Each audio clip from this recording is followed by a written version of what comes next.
قال رسول اللہ صلی اللہ علیہ وسلم کم من صائم لیس له من صیامہ الا الظمأ وکم من قائم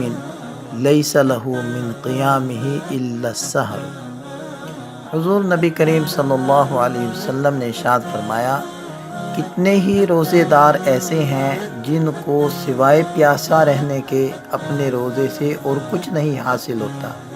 اور کتنے ہی راتوں کو کھڑے رہنے والے یعنی عبادت کرنے والے ایسے ہیں جن کو اپنی عبادت سے سوائے جاگنے کے اور کچھ نہیں ملتا۔ روزے کا پورا فائدہ اس وقت ہے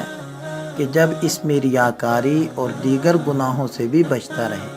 ورنہ روزے کی برکات سے محرومی کی وجہ سے بس پیاسا ہی رہتا ہے اور کچھ نہیں۔ اسی طرح کسی بھی رات میں عبادت کے لیے جاگنے کا فائدہ جب ہی حاصل ہوگا جب کہ اس رات میں گناہوں سے بھی بچے اور ریاکاری سے بھی بچے۔